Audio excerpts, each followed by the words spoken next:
When you think about the Oath of Vengeance, you probably have a pretty clear idea of what this means, but I'm here to think maybe there's something more to it than the straightforward idea.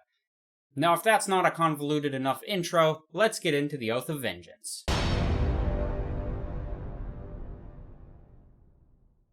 Hey fellow Game Masters, I'm Richard Quiner. Welcome back to the RPG Daily, your daily dose of all things tabletop role-playing games, helping you to build your world and master your game.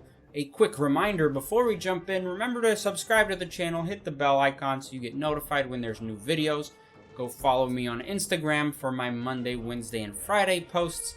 And also, feel free to hop in the Discord and come chat with us. It's pretty cool. Now, getting into the Oath of Vengeance. Like I said, this is pretty straightforward. Vengeance, revenge, it makes sense and ties all together, but the book outlines things a little differently, and I just wanted to highlight that a little. While commonly we think of the Oath of Vengeance as a very personal vendetta, a personal act that the Paladin is trying to accomplish, perhaps they've been wronged specifically and they want vengeance for that, but the book says they are out there trying to avenge and get vengeance for all wrongdoings. Like, maybe a warlord swept through a village and killed everybody. When the Paladin finds out that this has happened, they're gonna go after that warlord and take care of business. The other interesting thing about this oath is that this is the oath that is more willing to step out of line in order to accomplish their goals. Their moral purity is less important than bringing their enemies to justice. It creates this subclass that could very easily turn into a more villainous type of character. It's kind of like if most paladins are Superman, the goody-good Boy Scout. The Oath of Vengeance is the Punisher. Now let's talk about the Tenets. Tenets are the basic beliefs that all paladins within an oath believe, and kind of hold dear. For Oath of Vengeance, they're just the same, even though they might have different reasons why they're looking for their vengeance. For the Oath of Vengeance, you're starting off with first, fight the greater evil. This one's interesting. It just tells you if you have a choice between evils to fight, go for the bigger one first. Leave the little one to do its thing. It's going to do a lot less damage than the big one if left to its own devices. Next is no mercy for the wicked. While they will recognize that mercy does have its place in some things, in a lot of others, it doesn't. Next you have by any means necessary. This ties into what I was saying, that they're not so worried about their purity and their moral goodness. This is basically saying don't let the moral dilemmas get in the way of you accomplishing the tasks that need to be done. And last, we have Restitution, which deals with the victims of the enemies that you're facing. If a village or a community is injured, Paladins of the Oath of Vengeance see that as a personal failing on their part, and they will try to help that community the best they can, because they have failed in their oath. Now that we understand what makes this oath click, let's talk about the oath spells. Oath spells are spells that every Paladin within the oath gets. They are always prepared and do not count against the total prepared spells count. They also all count as Paladin spells, no matter what list they come from original. At level 3, the Oath of Vengeance gets Bane and Hunter's Mark. Bane is the opposite of the spell Bless. If you're familiar with Bless, you'll know what I'm talking about, but essentially you get to pick up to 3 targets within range and curse them with a Bane. This Bane means whenever they make an attack roll or a saving throw, they also have to roll 1d4 and subtract that from their total from those rolls. This can be really powerful when paired with someone who can cast Bless on your party, which is the opposite of Bane. At level 5, you're getting Hold Person and Misty Step. Misty Step is a short-term, short-distance teleportation. You can just teleport 30 feet away from you to an unoccupied space. At level 9, you get Haste and Protection from Energy. Haste is a really interesting one that I've seen play, and I've been on the receiving side of someone hasting themselves. As a DM, you have that problem sometimes. You can cast it on yourself or a willing creature, and they gain several benefits. Those benefits are a +2 to armor class, your movement speed is double, you get advantage on dexterity saving throws, and you get an extra action on your turn. The action, though, has some limitations. It's not a full action like a normal turn. It feels kind of like a half action, but it's not a bonus action. Read the rules on this and you'll understand what I mean. At level 13, you get the spells Banishment and Dimension Door. Dimension Door I'm focusing on this one because it's very similar to Misty Step in that it is a teleport, except Dimension Door, you can move up to 500 feet and you can take a piece of gear or a willing creature with you through the Dimension Door. The downside of that is you cannot land on an occupied space or else it will really hurt. At level 17, you get the spells Hold Monster and Scrying.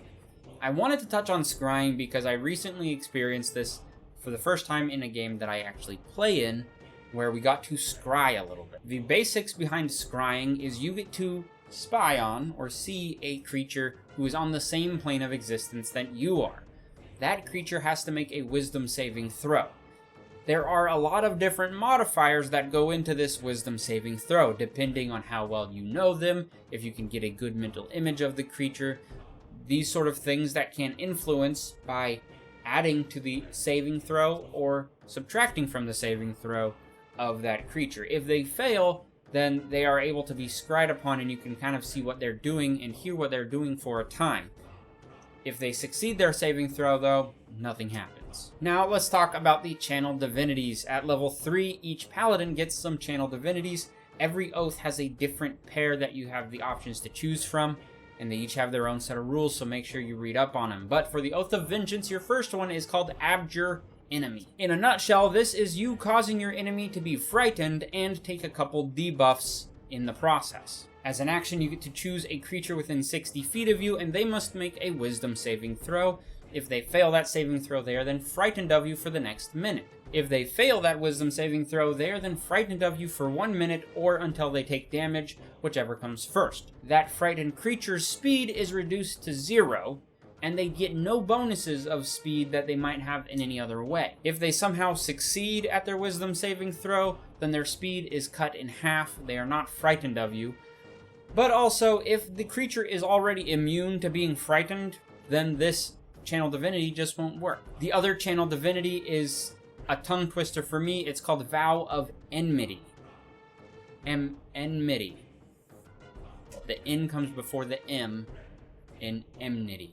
I can't. This basically means you make a vow to destroy an enemy. As a bonus action, you give yourself advantage on attack rolls against that enemy for the next minute, but the twist is, that creature has to be within 10 feet of you in order for you to even make this Vow of Enmity. At level 7, you get Relentless Avenger. This is kind of making you the Terminator. When you hit a creature with an opportunity attack, because maybe they're running away from you, as part of that same attack and reaction, you can move up to half of your speed as well. So this kind of creates the situation where a creature tries to move away from you, you hit them with your opportunity attack, and then you chase after them because you now know where they're going. The good side of that is you moving that extra half speed, half movement does not provoke an opportunity attack from anyone else. So if you're in a bunch and someone tries to run away, you can also use this as kind of a disengage kind of thing while hitting somebody. At level 15, you get Soul of Vengeance, which is a bonus